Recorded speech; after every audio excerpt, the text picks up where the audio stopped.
Dear ladies, hello, Cecilia and all the others.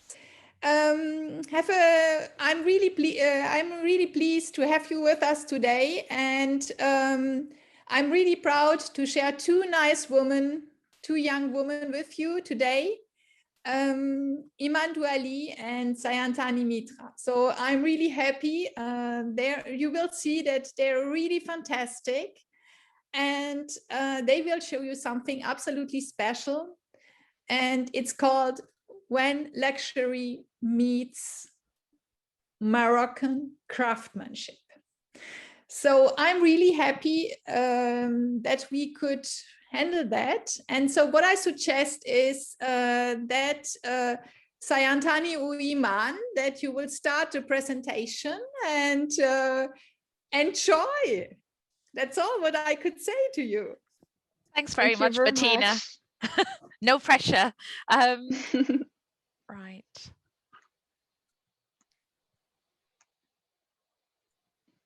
Okay, thank you very much, Bettina, for the introduction, and welcome to all of you.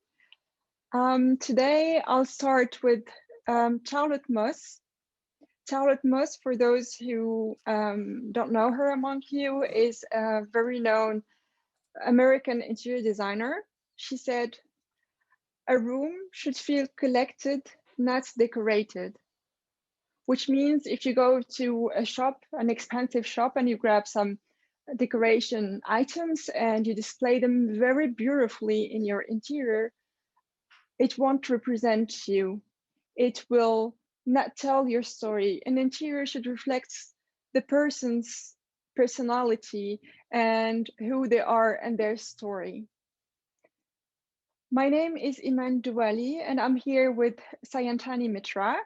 We are curators of world fine artisanship, ethically and sustainably. Our first stop is Morocco. So today we are going to walk you through the Moroccan luxury artisanship, and you will discover some items and techniques, and more importantly, how to implement them in your interior or your clients' interiors. Brilliant. Thanks everyone for joining today. I want to do a quick poll. Iman, are we able to put that together? I'm just looking at Zoom changes every time I use it. Just to we're a small group here, so it would be good to keep the major the bulk of the data quite short and sweet, because we don't want to bore you. We don't want people falling asleep. We're going to talk you through our story, how we came together, what brought us together, our journey to Morocco. We're going to go through what it means to work with our artisans, the incredible stories that they come with. We will be looking into techniques. Don't worry, we won't bore you with technicalities, but we will look at some of the stuff that goes into these techniques, and we'll obviously share our next steps with you, what's on the agenda. Having said that, it would be good if we could just do a quick round robin around the room to see, and give everyone the chance to quickly introduce themselves. Is that all right? Shall we Yes. Just one message again. If it's possible that you speak a little bit too small, you know what I mean? Slower, so, yeah. Because we are all not English at all. So terribly sorry. No, I will go slower, I promise. It could be because I'm a bit nervous. Right, let's kick off with Miriam, because I can see her on my screen. Miriam, do you want to introduce yourself? Just a few lines, who you are, why you're in this presentation. Yes, so I'm Mariam. I live in Paris, and I do the digital marketing for Jurande. Work with Iman and with Shai. They are very supportive, and by this occasion, I get to learn a lot of things about artisanship, about design interior. Well, that's all. Brilliant. Thanks very much, Miriam. Shall we move on to Cecilia?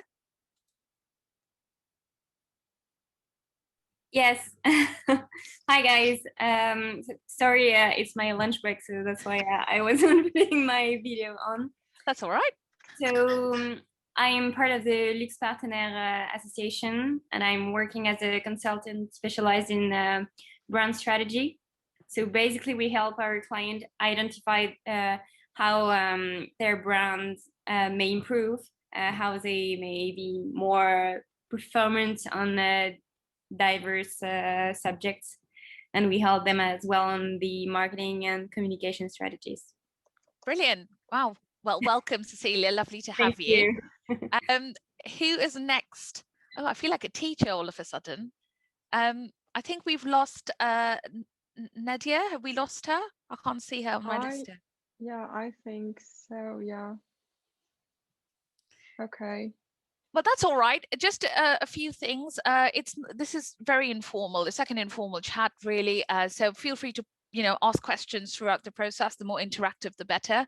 But we do have a little time allotted towards the end when we will be fielding questions that you may have. So without further ado, I think we go on to introducing ourselves a bit more. Over to you, Iman. Yeah. So the story of Geront started back in the time when I was still working as an automotive engineer working on autonomous cars. When I got my first unfurnished flat, and where I had this black Canva where I could splash my my designs or my taste and everything. And this is where I started to get in touch with art and artisanship and discover a little bit more of this universe, and especially the one coming from Morocco, since I love mixing objects from different worlds, because it creates a tension and gives something unique. So I was also interested in the Moroccan artisanship, and I rediscovered how amazing the artisanship is there, and how little recognition those artisans are having. So this is how the idea of Jurande started, and I couldn't find a better partner to do this journey with than Sayantani. I am muted, sorry. Yeah. So thanks very much for that, Iman. So Iman and I got chatting very early on. Initially, it was all about putting together content and how we would go about it. But very quickly, we realized we were aligned in what we were thinking about where we wanted to take this venture to. I'm originally from Calcutta. I moved to England a few years ago, several years ago now, to study anthropology. And I love everything about society and culture and learning about different cultures. So it was no surprise when Iman told me, well, I've got a proposal for you. I was more than happy to lap it all up and learn everything there is to know about Moroccan art and artisanship and the lives of the people. Well, I do a lot of, as a startup, you sort of do a bit of everything. And it's been great, because the one main thing I think that we both aligned on very quickly was you don't have to make a choice between having something that is luxurious or beautiful and the impact it has on our planet and the people. So for us, it was just a no-brainer. We were going to put something together that incorporated both luxury and sustainability. Fair trade, we're both incredibly crazy about fair trade practices. So that's how this venture was born. And, slowly but surely, we are growing. Right. So here's our journey to Morocco. So everything started actually in Paris, in a small, not small library at Le Marais called Fournet. So it's an art library where I got to read all the books. They have fabulous books, ancient and recent books about the Moroccan artisanship, but also about the modern design and everything I needed to know more about this industry that was new to me. So I got quite good luggage from Le Marais, and then I hit the road to Morocco, and I was accompanied by my mother and my grandmother, who is herself a weaver, or used to be, to weave her rugs for herself, for her family. So she was my mentor on the field. She showed me the good quality. She showed me the good techniques when it comes to weaving, to dyeing, or everything. So it was a nice adventure, like the three of us driving through the country and discovering different regions and getting to know artisans that were very welcoming. And I had to spend days and sometimes nights with the artisans in their homes to get to know them and to develop this relationship, this trust relationship between both of us.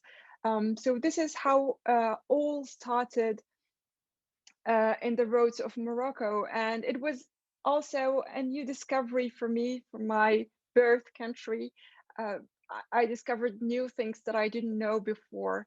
And from this, we had a small collection of curated home interior items that we are going to share with you afterwards.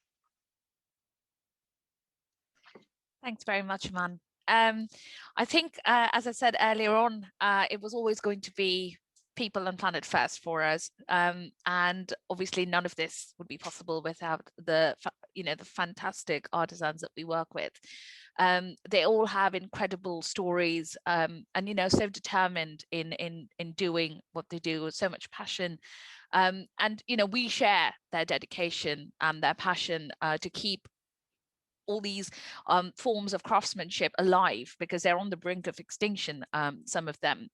I mean, they have this rare know-how that they've learned over the generations, but obviously they're constrained because they need to produce cheap quality products in order to supply the local bazaars, because they want to be able to make a living of some sort, and these are just basically for tourists. I mean, we've all been there, I know, who are looking for a bargain when they go to like a souvenir shop, but it's very different when they work with us, because they have full autonomy about what they can do. We don't limit them in terms of design, pattern. They have a free completely a free canvas to do whatever they like. At the same time, they know, and they're further reassured by the fact that we will value their time, every single minute put into producing a particular item. They'll not only be treated fairly in terms of payment, but it's also something that is at the core of our venture, where when we do sell our products, the story of the artisan is there. The people who receive the product will know who's made it. So for us, it's very important to know, where does it come from, what's happened along the journey, because every single product tells a story. And I think this is just one of the things that makes us different from a lot of other ventures. And I'm really proud to be working with this really great bunch of people. They all they've got their quality labels from the Moroccan Ministry of Artisanship, so they're recognized in their field. They're also just incredibly lovely people. We're like friends. I never say that our artisans work for us. We collaborate, so I would say that we're on the same footing, and we're happy to share this with you. We're going to go into a bit more of the technicalities of the techniques that we use, and again, promise we'll keep it short and sweet. We won't go into too much detail, but if you have any questions, feel free to pop them onto the chat, and we'll keep answering them as we go along. But over to you, Iman. Okay, thank you. So now we'll go to weaving and knotting. So this is one of the country's most significant cultural expression. Weaving is really popular especially among the tribes living in the mountains. Each region has its different patterns and colors. So, for example, the region of Beni Warain, which is located a little bit northern Morocco, has very white with very easy patterns and very not complicated patterns, compared to, for example, Zayan, which is in the Middle Atlas of Morocco. So they have very colored red and blues and greens, very rich colored, rich patterns. And the nice thing about the rugs is that each rug tells a story. It was a kind of symbol language developed in tribes and within families. Back in the time when a woman got married, she couldn't just go back whenever she wanted to her family's house, and she would send a rug with a lot of symbols and colors to her mother to tell her about her life, if she's feeling happy, if she's expecting a child, and every secrets are within a rug that only the mother and the daughter could understand, or few people within the same tribe. This is really fantastic. And so for our process, when it comes to producing a rug, it goes from having the wool, washing it, brushing it, which is called carding it, and spinning it all by hand, and then it comes the dyes. In the early 20th century, a lot of chemical dyes entered the Moroccan market, and a lot of people would use them because they are easy to use, and yeah, one could just go to the market and buy the amount that they would like. But before this, only vegetal dyes and mineral dyes were used. And what we do with our artisans is we are traveling in time in the late 19th century, and we are just using vegetal and mineral dyes for our rugs. Sometimes when it's not possible to achieve a given color with the natural dyes we are using extremely high quality and verified dyes, chemical dyes. And then come the knotting or the weaving.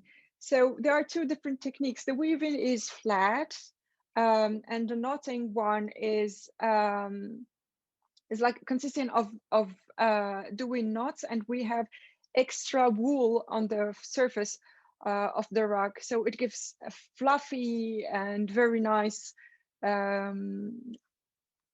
rugs. So we see the red one on the left side is a flat. We call it also kilim, coming from the Turkish language. We call it also kilim. It's a flat. It can be used, for example, in an eating area, because it's easier to clean it. And we have the knotted ones that can be very gorgeous in a living area or in a bedroom, when you just wake up in the morning and you step into a fluffy wool or rug. It's a beautiful feeling. The white one is a mixture of the two techniques, which is also nice. We have different textures and levels, which makes this rug also interesting. So here we have on the left side the Marmosha, Jurande Marmosha rug. As I said, this would go perfectly in a living room or a bedroom. And on the right side, we have Pierre-Emmanuel Martin and Stéphane Garotin, which are interior designers. We have their Lyon apartments. So we have a very French apartment with a very nice flooring and very nice furniture, and it's completed with this Moroccan rug, gray rug, tone in tone, very beautifully. It complements. We see a mixture of styles.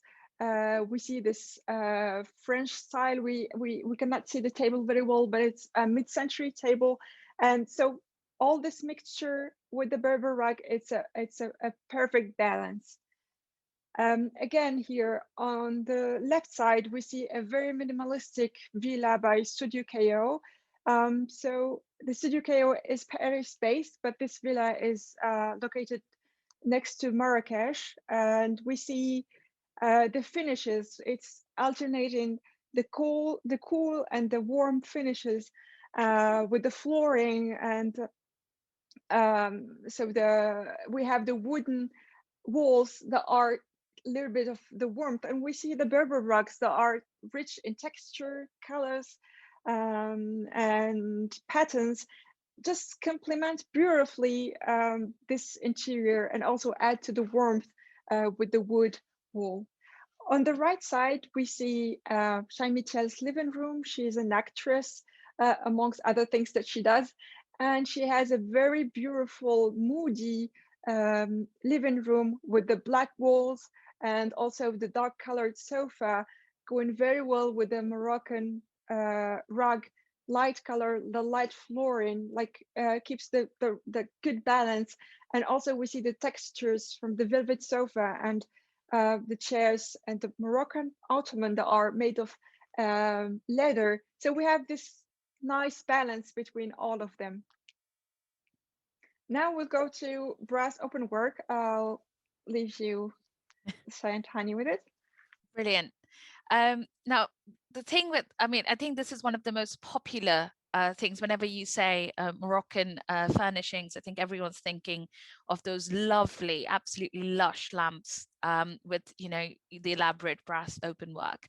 The thing about the lamps, I mean, they go through a very, very almost a scientific process of creation. You know, it's an extensively collaborative process where the patterns are drawn and the designs are then traced, and then, you know, you use little saws to hand pierce them, and you know, you're walking down the various streets of Morocco and you can hear the clamoring continuing because that's what, you know, is being created. Now, the thing with the lamps are they can be of traditional styles. They can be very nicely, you know, modified, if you will, into more contemporary designs for any, you know, separate individual project. As we can see here, I mean, Terry Brown's known for, you know, being an architectural mastermind, really. So he does a lot of 3D imaging, and in this particular design, it's what is now known as a Jurande style of interior, but you can see how wonderfully and seamlessly the Moroccan elements are implemented into what would be seen as quite a minimalist interior. The Jurande minimalist trend is basically just, you know, as the name suggests, an amalgamation of Japanese efficient styles and the Scandinavian neat lines of minimalism. It basically brings together best of both worlds. So you're thinking simplicity, you're thinking organization, you're thinking minimalism, but also at the corner of this room, you just get this massive, you know, area just full of grandeur that comes with the brass openwork. If you look at the images to the right, I mean, one of them is one of the table lamps. It's just every single element of that will produce a completely different shadow when, you know, you have a lamp glowing in it. You can do all sorts of crazy exciting things just having that on, and you can see the play of the light and shade all coming together nicely. In the next image, we've got some really, I mean, these are again more traditional looks because obviously they're going for a very oriental Moroccan vibe in both these images, but as you can see, just look at that ceiling. I mean, that is absolutely gorgeous. Just the fact, I mean, they've got so many of them, they're all doing their own little things going forward, and you know, and it's incredible. The fact that this sort of design can still be used today in the 21st century is what makes the brass openwork so versatile. You know, it can be sleek, it can be elegant, it can be traditional if you want it to be, you know, and you can get the brass openwork in, you know, your traditional brass color, or you can get it in various different finishes as well, which, as I said, makes the product really unique. Again, obviously you can see that we're very fond of Shaymacha. She's really, really one of our inspirations because she does it so effortlessly. And again, you can see it's the typical Moroccan, you know, brass openwork in her living room, but at the same time, she's got a lot of modern elements. So, I mean, I think the one thing that is going to be a recurring theme in this afternoon's conversation is that you don't have to pick one or the other. At the end of the day, with the designs that you have here, the kind of stuff that our artisans do, you can incorporate it, whatever style of home you have. So, and I think the brass openwork style is one of the most versatile to have because it just adds that tiny bit of traditional glamour to your contemporary interiors. And of course, I mean, you know, it's with no, it's without kind of discounting the fact that a lot of effort goes in to creating these very, very beautiful items. Shall we move on to leatherwork? Yeah. Okay. So the leather, this is also very known. The word of leather items in French is called maroquinerie, and it's derived from Maroc, from Morocco. So this shows the place of Morocco in this industry. So to accomplish or to produce a Moroccan ottoman, for example, or Moroccan pouf, the leather would go through different process. So the first one is treating the skin. It's first of all soaked in a fermented solution, and then it's put in pits of limes and argan kernels, and then comes the dyeing step. So again, the dyeing is done with vegetal and mineral dyes. We insist on this because environment first for us, and then comes the design as a dress or a piece of cloth. The design is then cut into different pieces and sewed together afterwards. And when it comes to design, there are also two different techniques that we have in leather, the excision and also the embroidery. So excision consists of removing the upper part of the leather, and then we are left with the natural color of the leather with the dyed color. So here, for example, on the left side, we see a bed frame, a red bed frame with excision, the excision technique from our artisan. And on the right side, we see the embroidery on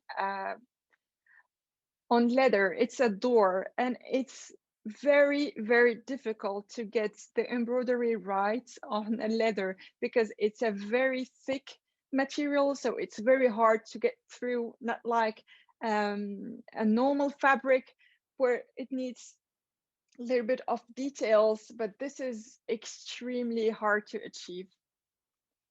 So for the pouf or the leather ottomans, so they are easy to add to whatever kind of interior. It adds a little bit of texture and color to complement, for example, the living room or the bedroom or the kids' room. So it's an extra seat. And if we add a tray, it becomes a coffee table, and it's really nice to have different types or also kinds of coffee tables nowadays.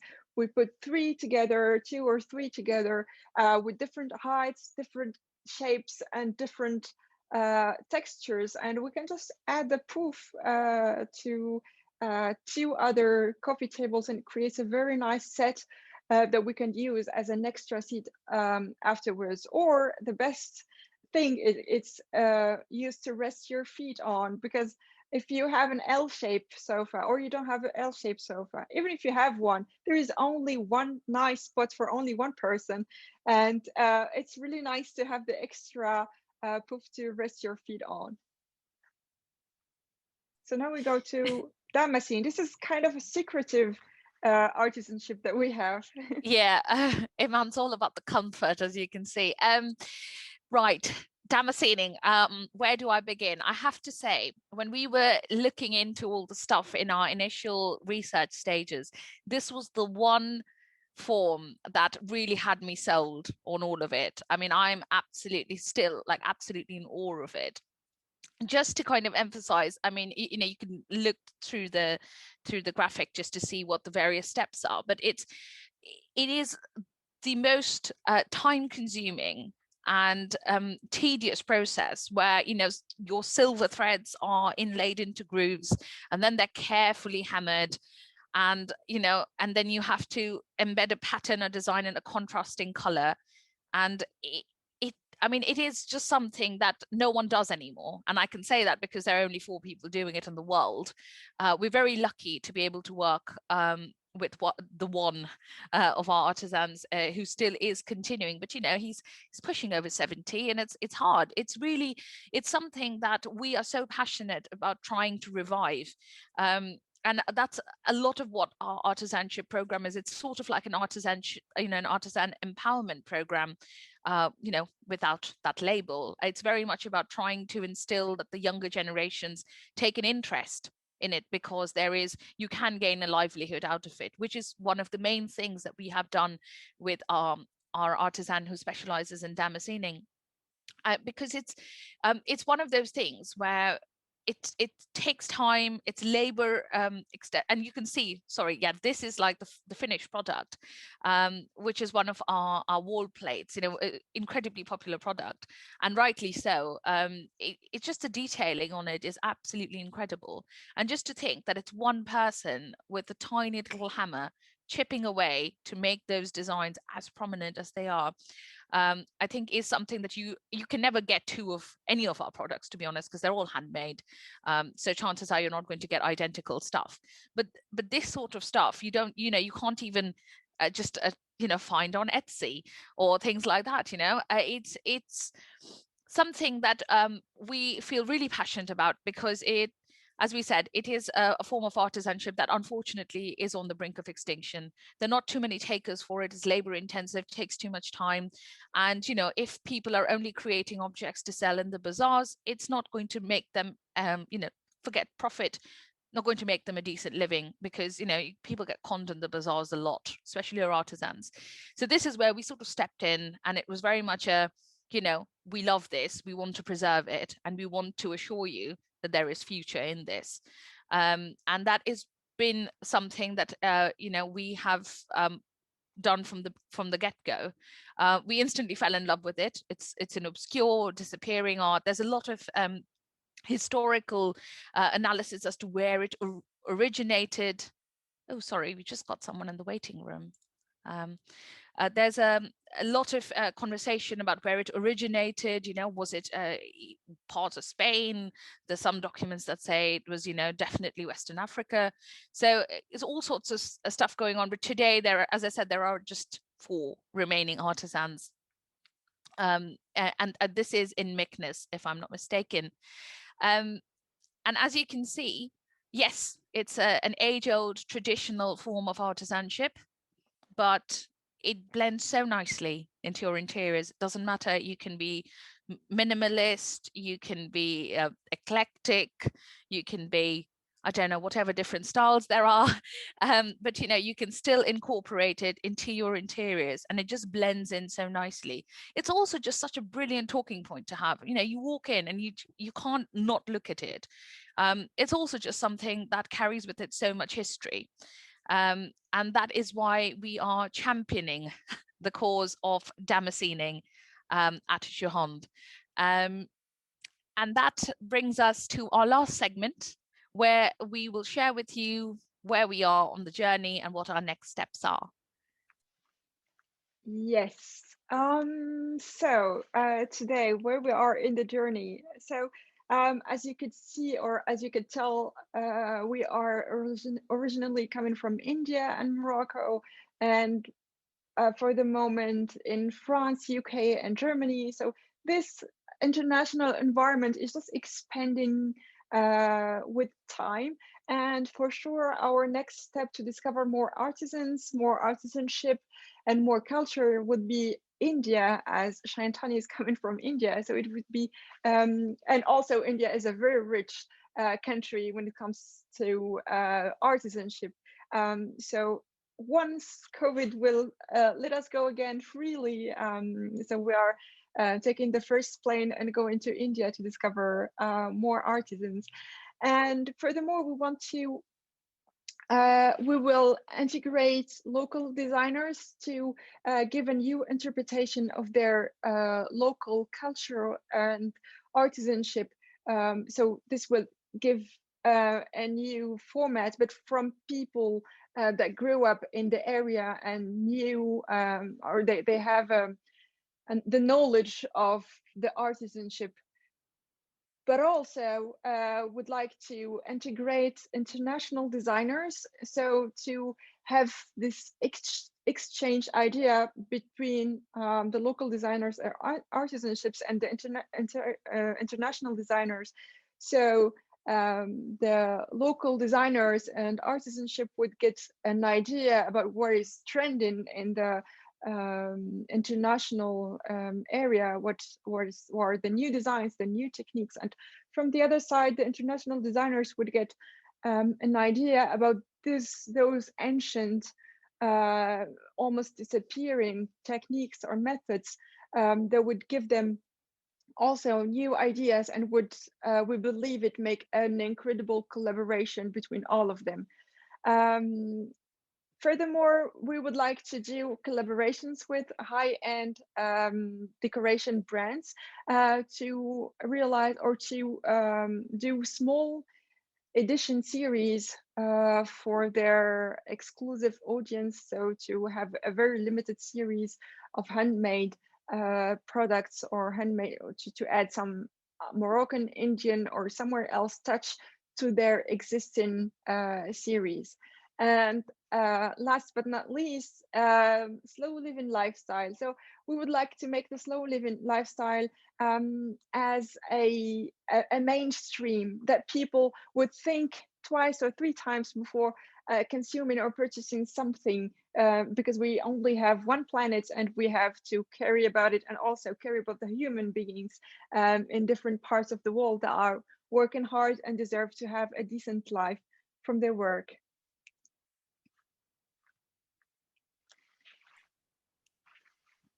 And with that, I would be happy to open the floor to any questions. I know we've had some guests hop in the last minute, but feel free to ask questions. It's not limited to anybody in particular. So if you have questions, we could discuss them now, or if you think of stuff later on that you think, might want to follow up with us, we've popped our contact details and the link to our website in the next slide.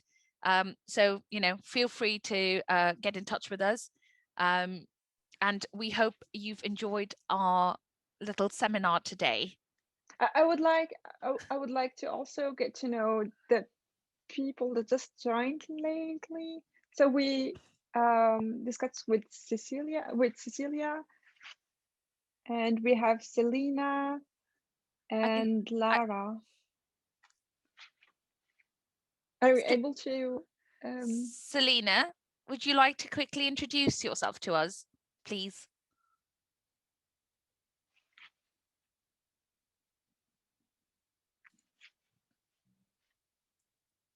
Lara? Probably they're not in a position to be able to unmute themselves. Probably not. I think Laura's dropped out of the call as well. Hi, Selena. Oh, hi. Oh, that's all right. No worries. It was just because we were trying to get to know the group today, but that's absolutely fine. Well, we would love to hear from all of you. So if you do have questions, comments, would like to collaborate, whatever it is, feel free to drop us an email. And thanks very much for your time this afternoon. It's been absolutely fantastic. We love what we do, so it's always great when we're able to share it with people who are on the same page. Yeah, to sum up, a room should feel collected, not decorated. Exactly. Brilliant. Thanks very much, all. Bye-bye. Thank you very much for joining. Have a nice day.